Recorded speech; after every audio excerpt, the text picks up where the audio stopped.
And joining us in studio this afternoon, it is always a pleasure to spend some time with NRA President Jim Porter. How are you, sir? I'm doing great, Cam. It's always great to be with you. Well, you do great things for us, and we appreciate it. Well, thank you very much. Great show. Well, thank you. I really do appreciate that. And it's always, like I said, it's always good spending time with you, the president of the National Rifle Association. And, man, you're always, I mean, the job of the president of the NRA, we know the president of the United States, he goes all over places. He does these, fundraising trips. He was at Gwyneth Paltrow's house in Los Angeles. Did you ever get the invite to Gwyneth Paltrow's house, Jim? Not to Gwyneth's house, but I get invites to great homes of gun owners in California and Texas and New York. And I was just in New York on Long Island speaking to about 600 people, our folks, our members.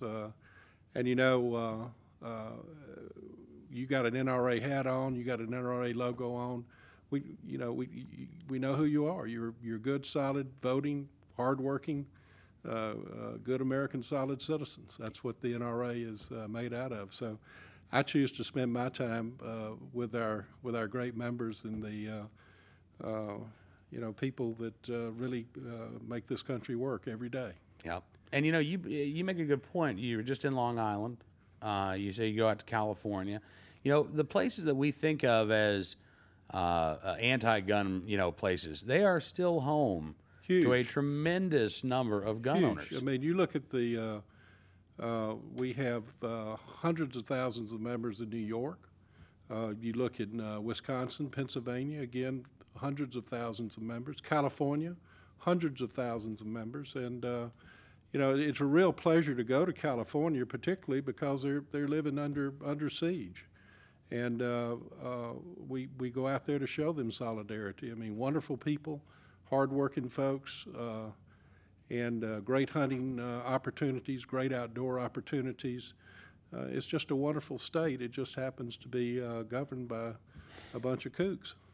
Yeah, unfortunately, we were talking with NRA News commentator Chris Ching yesterday. He was joining us down at our studio in Farmville, Virginia, and we got a chance to go to the range and do some shooting. And, Chris lives in San Francisco. He actually grew up in Southern California, and I thought it was really interesting. He was telling me that when he got into shooting competitively, he actually found a very vibrant gun culture there in the Bay Area. He said it was, in his experience, it was actually a bigger gun culture up there in the Bay Area than it was in Southern California where he grew up. Well, it's huge. And then, of course, north of the Bay Area, particularly in the Sacramento Valley, thousands and thousands of members, but really many more thousands of gun enthusiasts up there. Yep. And, you have so many people there in that state that really love freedom, and it's shocking how their freedoms have been taken away from them. It's just, as I said, they live under siege out there, and I really enjoy going there and showing the flag and showing solidarity with them,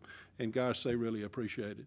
They Absolutely. really do. Absolutely. Now, listen, there's a piece in American Hunter magazine this month, Karen Meall Phillips writing, and it's a profile of you, but it's a little bit different profile. It's not a political profile. We don't get into a lot of the politics. This is American Hunter magazine, so we get into hunting.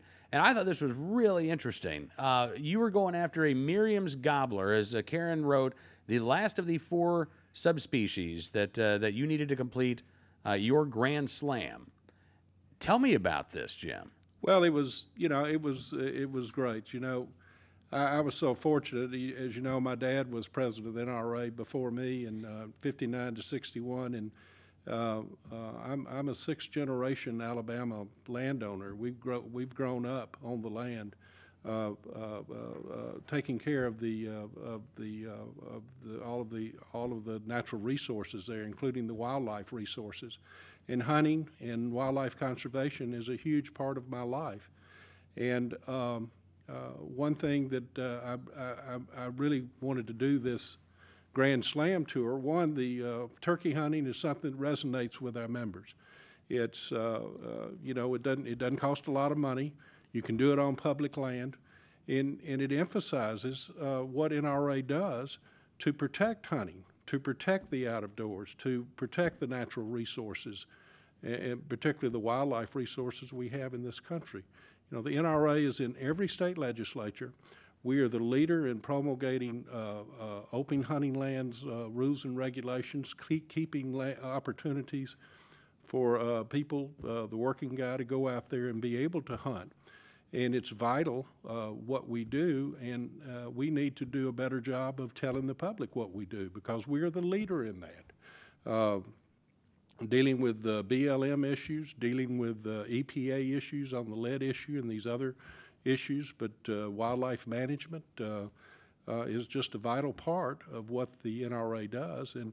And you have to keep in mind, you know, most folks, I go around and I start talking about hunting, they say, well, gosh, the NRA is about guns. And I said, well, one of our stated purposes is to maintain hunting as one of the premier methods of managing your wildlife resources. I think it was Aldo Leopold, the great outdoorsman, who said that there's no better conservation tool than a hunter with a rifle, and that's what I truly believe in, and that's what the NRA takes a leadership role in doing.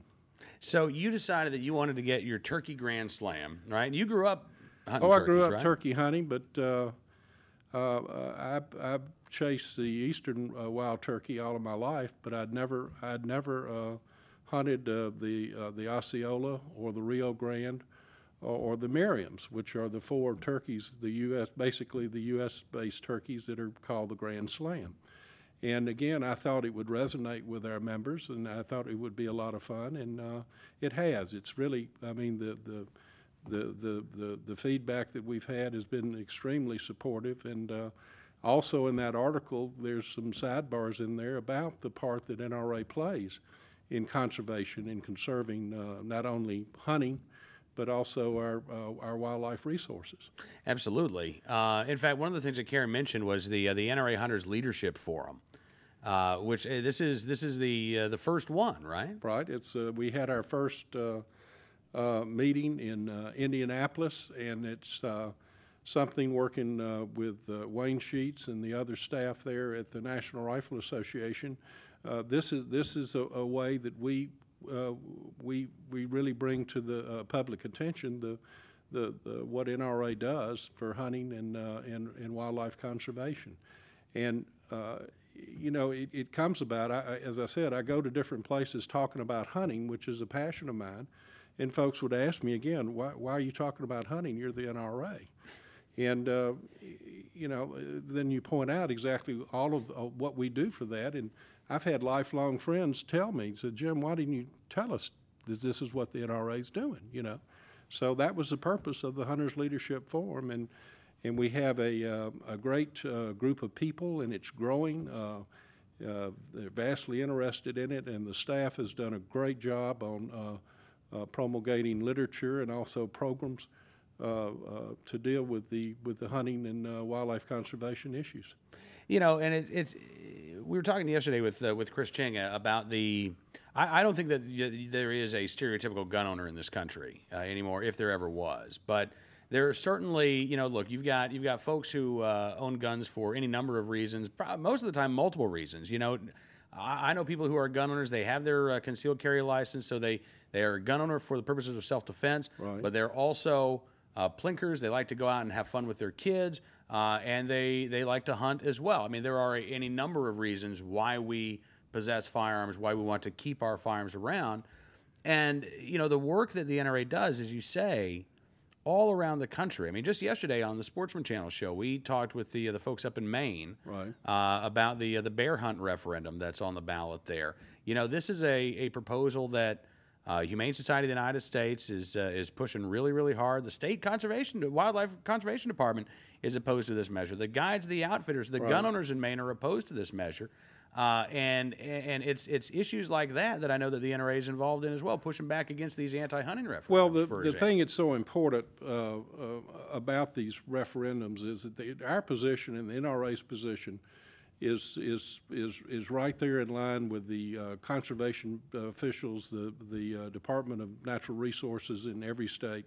Wildlife conservation should be based on science, and should be based on what's best for the species and not politics. And that's what the NRA fights for every day in every state. We're the preeminent body that's doing that. We're taking the lead in that. And that's something we need to do a better job of getting that into the public domain and the public to understand. You've got 16 million people. Hunting licenses now are trending back up. They were trending down for a number of years, but the last couple of years have trended up. And now you have maybe 16 million folks who get hunting licenses a year, but we only have 5 million members. We need to do a better job of making the hunter understand the value of an NRA membership and what we do for hunters. Every hunter, in my view, should be an NRA member, and that's part of what this Hunters Leadership Forum is striving to do. Well, listen, I would certainly agree. We've got Mississippi, we've got the ballot measure this fall, protecting the right to hunt and fish. The NRA has been instrumental, actually, in you got the anti-hunting referendums, but the NRA's come along with referendums allowing folks to enshrine the right to hunt and fish in state constitutions. Absolutely, and the purpose behind those amendments is so it will be science-based. So hunting will remain an integral part of shepherding and protecting our wildlife resources. It is one of the basic tools for doing that, and we want to take the politics out of it. And that's the purpose of these referendums. We've had them; they've passed in 21 states. We've got them pending in a number of states, including the state of Alabama, as well as Mississippi in November. And that's the purpose of it: is for management of our wildlife resources, for hunters and opportunities to hunt, to be based on science and what's best for the resource and not based on politics. Talking with NRA President Jim Porter. Before we run out of time here, sir, I got to ask you one final question. Did you get your Turkey Grand Slam? Oh, I did, absolutely. It took me 8 hunting days, and I started off in Florida on March the 15th, harvested a bird that day, went to my state of Alabama, down in South Alabama. It was raining, so it took me a couple of days. My host there would kick me out in the rain every morning to say, I'm not going to not get it at his place. So finally, when the sun came out, we harvested a bird there, then went to Texas and got a beautiful Rio Grande, and then finished up. I had to wait about a month for the season to open in New Mexico, and that took me 2 days to get that bird. And it was the people that I was with.